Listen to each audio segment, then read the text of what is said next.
এইটো আছিল তোমালোকৰ ফাৰ্ষ্ট ছেমিষ্টাৰৰ যিটো MDC subject makers of modern Assam বা আধুনিক অসমৰ নিৰ্মাতা ছাবজেক্টৰ তৃতীয় নম্বৰ চেপ্টাৰ।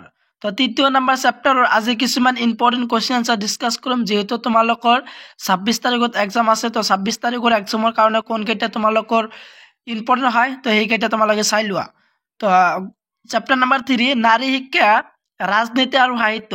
তো নাৰী শিক্ষাৰ ৰাজনীতি আৰু সাহিত্য এই চেপ্টাৰৰ 5 আৰু 10 মাৰ্কৰ কুৱেশ্যন আনচাৰ চাই লোৱা। এই ছাবজেক্টত তোমালোকৰ মাৰ্কছ হ'ব টোটেল 45 মাৰ্কৰ এক্সাম হ'ব। তো 10 মাৰ্কৰ এটা থাকিব, তো 10 মাৰ্ক আৰু 5 মাৰ্কৰ কাৰণে কিছুমান কুৱেশ্যন চাই লোৱা। প্ৰথমতে তোমালোকে শিকি যাবা কুৱেশ্যন নম্বৰ 2 যে অৰুণোদয়ত প্ৰকাশিত স্ত্ৰী শিক্ষা প্ৰবন্ধটিৰ আধাৰত অসমীয়া সমাজত প্ৰচলিত নাৰীৰ স্থান সম্পৰ্কে লিখকে যি বিৱৰণ দাঙি ধৰিছে আলোচনা কৰা। তো এই কুৱেশ্যনটো তোমালোকে 10 বা 5 মাৰ্কৰ কাৰণে শিকি যাবা যে অৰুণোদয়ত প্ৰকাশিত স্ত্ৰী শিক্ষা প্ৰবন্ধটোৰ আধাৰত অসমীয়া সমাজত প্ৰচলিত নাৰীৰ স্থান সম্পৰ্কে লিখকে যি বিৱৰণ দাঙি ধৰিছে এইটো আলোচনা কৰা। তো এইটো দিয়া আছে মডেল পেজ নাম্বাৰ 114 দিয়া আছে কুৱেশ্যনটো, আৰু এনচাৰো দিয়া আছে। এই এনচাৰটো তোমালোকে চাই লোৱা। এনচাৰটো দিয়া আছে আমাৰ দেশত নাৰী মুক্তিৰ কথাটো দেশৰ মানুহে। তো তোমালোকে সম্পূৰ্ণখিনি এনচাৰটো ইয়াৰ পৰা চাই লোৱা, নহ'লে যিসকলে মডেল আছে মডেলৰ পৰা চাব পাৰা। মডেল পেজ নাম্বাৰ 114 দিয়া আছে, আৰু আছে ইয়াৰ এনচাৰ। সম্পূৰ্ণ এনচাৰখিনি তোমালোকে চাই থকা। এইবিলাক আছিল পিছৰ এনচাৰ। তো পিছৰ এনচাৰটো তোমালোকে স্ক্ৰীনশ্বট মাৰি লোৱা। তো কুৱেশ্যনটো তোমালোকে গুৰুত্বপূৰ্ণ সহকাৰে চাই যাবা। এইটো ইম্পৰ্টেণ্ট হয় তোমালোকৰ 26 তাৰিখ বা কালি এক্সামৰ কাৰণে। তোমালোকৰ MDC ছাবজেক্ট যিটো আধুনিক অসমৰ নিৰ্মাতা ছাবজেক্টৰ প্ৰথম কুৱেশ্যন এইটো ইম্পৰ্টেণ্ট হয়। এইটো তোমালোকে শিকি যাবা 10 বা 5 মাৰ্কৰ কাৰণে। দ্বিতীয়তে তোমালোকে শিকি যাবা যে যিটো তোমালোকৰ মডেল পেজ দিয়া আছে যে 112 পেজৰ ৰচনাধৰ্মী প্ৰশ্ন উত্তৰৰ ভিতৰত প্ৰথম কুৱেশ্যনটো যে অসমৰ শিক্ষালয় মিছনাৰীসকলৰ অৱদান সম্পৰ্কে চমুকৈ আলোচনা কৰা। যে অসমৰ শিক্ষালয় মিছনাৰীসকলৰ অৱদান সম্পৰ্কে চমুকৈ আলোচনা কৰা এই কুৱেশ্যনটো তোমালোকৰ আহিব পাৰে। তো এই কুৱেশ্যনটো শিকি যাবা তোমালোকে কালি এক্সামৰ কাৰণে। ইয়াৰ এনচাৰটো তোমালোকে চাই লোৱা। এইবিলাক আছিল এনচাৰটো তোমালোকে স্ক্ৰীনশ্বট মাৰি লোৱা।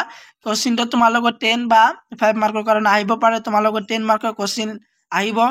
এইবিলাক আছিল যে ৰচনাধৰ্মী প্ৰশ্ন উত্তৰৰ প্ৰথম কুৱেশ্যনৰ পিছৰ এনচাৰ। তো পিছৰ এনচাৰটো তোমালোকে চাই লোৱা। আৰু এই ছাবজেক্টৰ যিহেতু তোমালোকৰ 3টা ইউনিট দিয়া আছে, ইতিমধ্যে তোমালোকৰ আগত ডিছকাছ কৰিছোঁ প্ৰথম আৰু দ্বিতীয় নম্বৰ চেপ্টাৰৰ গোটেই কুৱেশ্যন এনচাৰ ডিছকাছ কৰিছোঁ। ইম্পৰ্টেণ্ট কুৱেশ্যন এনচাৰ তো তোমালোকে চাই ল'বা। এই ভিডিঅ' ডিছক্ৰিপশ্যনৰ লিংক দিয়া আছে, তাৰ পৰা তোমালোকে চাই ল'বা, নহ'লে এই চেনেলত প্লেলিষ্ট বনাই দিয়া আছে, তাৰ পৰাও চাই ল'ব পাৰা। তো এইখিনি আছিল এনচাৰ। তো এনচাৰটো ভালদৰে চাই লোৱা। ইয়াত 117 পেজৰ 4 নম্বৰ কুৱেশ্যনটো হ'ল যে অসমৰ নাৰীবাদী আন্দোলনৰ দবজাদাৰিনীৰ চন্দ্ৰপ্ৰভা শইকীয়ানীৰ চমু পৰিচয়ৰে সৈতে তেওঁৰ জীৱন দৰ্শনৰ সম্পৰ্কে আলোচনা কৰা। এই কুৱেশ্যনটো তোমালোকে 5 আৰু 10 নম্বৰী প্ৰশ্নৰ কাৰণে এই কুৱেশ্যনটো শিকি যাবা। ইয়াৰ এনচাৰটো দিয়া আছে ভালদৰে। ইয়াৰ পৰা তোমালোকে স্ক্ৰীনশ্বট মাৰি লোৱা, আৰু যিসকলৰ মডেল আছে মডেলৰ পৰা চাব পাৰা কুৱেশ্যনটো। তোমালোকে কুৱেশ্যনটো কালি এক্সামৰ কাৰণে শিকি যাবা। এইটো ইম্পৰ্টেণ্ট হয় তোমালোকৰ পৰীক্ষাৰ কাৰণে। এইবিলাক আছিল পিছৰ এনচাৰ। তো পিছৰ এনচাৰটো ভালদৰে চাই লোৱা। পেজ নাম্বাৰটো দিয়া আছে 117, 18 পেজ মিলি আৰু 79 তিনিটা পেজ মিলি দিয়া আছে তোমালোকৰ কুৱেশ্যন আৰু এনচাৰ। তো কুৱেশ্যনটো তোমালোকে শিকি যাবা 5 নম্বৰ আৰু 10 নম্বৰ প্ৰশ্নৰ কাৰণে। তো তোমালোকৰ MDC ছাবজেক্টৰ যিহেতু এইবিলাক আছে তৃতীয় নম্বৰ চেপ্টাৰৰ কুৱেশ্যন এনচাৰ। তো তোমালোকৰ MDC ছাবজেক্টৰ যিটো আধুনিক অসমৰ নিৰ্মাতা ছাবজেক্টৰ বেছিভাগ তোমালোকৰ কুৱেশ্যন আহিব প্ৰথম আৰু দ্বিতীয় নম্বৰ চেপ্টাৰ। তো সেই দুটা তোমালোকে ভালদৰে চাই যাবা। দীঘলীয়া প্ৰশ্ন উত্তৰ চমু প্ৰশ্ন উত্তৰ ডিছকাছ কৰিছোঁ। এই ভিডিঅ' ডিছক্ৰিপশ্যনত লিংক দিয়া আছে, তাৰ পৰা চাই ল'বা, নহ'লে তোমালোকৰ এই চেনেলত প্লেলিষ্ট বনাই দিয়া আছে, তাৰ পৰাও চাব পাৰা। 7 নম্বৰ প্ৰশ্নটো দিয়া আছে যে অসম লেখিকা সমাৰোহ সমিতিৰ বিষয়ে আলোচনা কৰা। এই কুৱেশ্যনটো গুৰুত্বপূৰ্ণ হয় তোমালোকৰ কালি এক্সামৰ কাৰণে, যে অসম লেখিকা সমাৰোহ সমিতিৰ বিষয়ে আলোচনা কৰা। এই কুৱেশ্যনটো তোমালোকে শিকি যাবা। প্ৰশ্নটো গুৰুত্বপূৰ্ণ হয়। উত্তৰটো দিয়া আছে, তোমালোকে উত্তৰটো সম্পূৰ্ণখিনি ভালদৰে চাই লোৱা। এইবিলাক আছিল উত্তৰ। তো উত্তৰখিনি তোমালোকে চাই লোৱা, আৰু আছে ইয়াৰ তো সম্পূৰ্ণ চাই থকা তোমালোকে। তো এইবিলাক আছিল পিছৰ এনসাৰ। তো পিছৰ এনসাৰটো চাই লবা। তোমালোকে পেজ নাম্বাৰটো দিয়া আছে, মডেল পেজ নাম্বাৰ 123 পেজত দিয়া আছে কোৱেশ্চন, যেটো 7 নম্বৰ কোৱেশ্চনটো এইটো গুৰুত্বপূৰ্ণ হয়। তো এইটো তোমালোকে কি যাবা 5 আৰু 10 নম্বৰী প্ৰশ্নৰ কাৰণে কি যাবা। তাৰ পিছত মডেল পেজ নাম্বাৰ 125ৰ যেটো 8 নম্বৰ প্ৰশ্ন যে সদৌ অসম লিখিকা সমাৰোহ সমিতিৰ কাৰ্যাৱলী আলোচনা কৰা। তো সদৌ অসম লিখিকা সমাৰোহ সমিতিৰ কাৰ্যাৱলী আলোচনা কৰা কাৰ্যাৱলীও আহিব পাৰে। তো এইটো শিকি যাবা। এইটো পেজ নাম্বাৰ 125, 24, 25, 26 পেজত দিয়া আছে কোৱেশ্চন আৰু এনসাৰ। তাৰ পৰা চাই ল'বা, আৰু ইয়াত নহ'লে তোমালোকে ইয়াৰ পৰা চাব পাৰা। তো এইবিলাক আছিল পিছৰ এনসাৰ। তো পিছৰ এনসাৰটো সম্পূৰ্ণখিনি তোমালোকে চাই লোৱা। তো কোৱেশ্চনটো গুৰুত্বপূৰ্ণ হয়। যিবিলাক কোৱেশ্চন তোমালোকৰ আগত ডিছকাছ কৰি আছো গোটেইবিলাক গুৰুত্বপূৰ্ণ হয় 5 আৰু 10 মাৰ্কৰ কাৰণে। সম্পূৰ্ণ এনসাৰ এইবিলাক আছিল। তো সম্পূৰ্ণ এনসাৰটো তোমালোকে চাই ল'বা।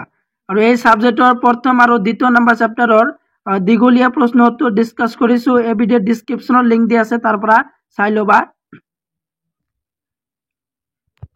ইয়াৰ পিছত তোমালোকে কিছুমান কোৱেশ্চন আৰু কেইটা চাই ল'ব পাৰা। যে চমু প্ৰশ্নটোৰ ভিতৰত তোমাৰ প্ৰথম কোৱেশ্চনটো আছে মিছনাৰী প্ৰচেষ্টাৰ আৰম্ভ হোৱা সময়ত নাৰী শিক্ষা সম্পৰ্কে চমুকৈ লিখা। এই কোৱেশ্চনটো তোমালোকৰ কালি এক্সামৰ কাৰণে গুৰুত্বপূৰ্ণ হয়। প্ৰশ্ন নম্বৰ 106 পেজত দিয়া আছে মডেল পেজ নাম্বাৰটো। তাৰ পৰা তোমালোকে এনসাৰটো চাই ল'বা। যিসকলে মডেল আছে মডেলত মাৰ্ক কৰি লোৱা, আৰু যিসকলে নাই ইয়াৰ পৰা স্ক্ৰীনশ্বট মাৰি লোৱা। তো এইবিলাক আছিল পিছৰ এনসাৰ। তো পিছৰ এনসাৰখিনি তোমালোকে চাই লোৱা। কোৱেশ্চনটো দিয়া আছে মিছনাৰী প্ৰচেষ্টা আৰম্ভ হোৱা অসমত নাৰী শিক্ষা সম্পৰ্কে চমুকৈ লিখা। কোৱেশ্চনৰ পিছৰ এনসাৰ। তাৰপিছত দ্বিতীয় নম্বৰ প্ৰশ্নটো দিয়া আছে যে অত্যন্ত গুৰুত্বপূৰ্ণ প্ৰশ্নটো হয় যে চন্দ্ৰপ্ৰভা শইকীয়ানীৰ সাহিত্যকৰ্মৰ চমু পৰিচয় দিয়া। এইটো অত্যন্ত গুৰুত্বপূৰ্ণ প্ৰশ্ন হয় যে চন্দ্ৰপ্ৰভা শইকীয়ানীৰ সাহিত্যকৰ্মৰ চমু পৰিচয় দিয়াৰ উত্তৰটো দিয়া আছে। ইয়াৰ পৰা স্ক্ৰীনশ্বট মাৰি লোৱা। কোৱেশ্চন কেইটা গুৰুত্বপূৰ্ণ হয়, যিবিলাক তোমালোকৰ আগত ডিছকাছ কৰি আছো গোটেইবিলাক ইম্পৰ্টেণ্ট হয়। তোমালোক কালি এক্সামৰ কাৰণে ভালদৰে চাই যাবা। তো এইবিলাক আছিল পিছৰ এনসাৰ। যে দ্বিতীয় নম্বৰ কোৱেশ্চনৰ পিছৰ এনসাৰ এইটোৱে আছিল। তো আজিৰ ভিডিঅ'ৰ যেটো শেষৰ প্ৰশ্নটো হ'ল যে গুৰুত্বপূৰ্ণ প্ৰশ্ন নম্বৰ 3 পেজ নাম্বাৰটো দিয়া আছে 104 পেজৰ মডেলত যে অমলপ্ৰভা দাস কোন আছিল, তেওঁৰ বিষয়ে চমুকৈ লিখা। এই কোৱেশ্চনটো আহিব পাৰে তোমালোকৰ এক্সামিনেশ্যনত কালি এক্সামত। যেটো কালি এক্সাম আছে তোমালোকৰ যে অমলপ্ৰভা দাস কোন, তেওঁৰ বিষয়ে চমুকৈ লিখা। এইটো প্ৰশ্ন শিকি যাবা। তো এই এনসাৰটো তোমালোকে ভালদৰে চাই লোৱা। এইবিলাক আছিল এনসাৰ। এনসাৰটো তোমালোকে যিসকলৰ মডেল আছে মডেলৰ পৰা মাৰ্ক কৰি লোৱা, আৰু যিসকলৰ নাই তো সেইবিলাক তোমালোকে স্ক্ৰীনশ্বট মাৰি লোৱা। তো সম্পূৰ্ণ এনসাৰ এইখিনি আছিল। আৰু যিহেতু তোমালোকৰ আগত আজি তৃতীয় নম্বৰ চেপ্টাৰৰ 10 আৰু 5 মাৰ্কৰ কোৱেশ্চন ডিছকাছ কৰিলোঁ, আৰু তোমালোকে প্ৰথম আৰু দ্বিতীয় নম্বৰ চেপ্টাৰৰ দীঘলীয়া প্ৰশ্ন চাই ল'বা। যে এই ভিডিঅ' ডিছক্ৰিপশ্যনত লিংক দিয়া আছে, তাৰ পৰা তোমালোকে চাই ল'বা। কোৱেশ্চন কেইটা গুৰুত্বপূৰ্ণ হয়। তো তোমালোকৰ আজিৰ ভিডিঅ' এইখিনি আছিল।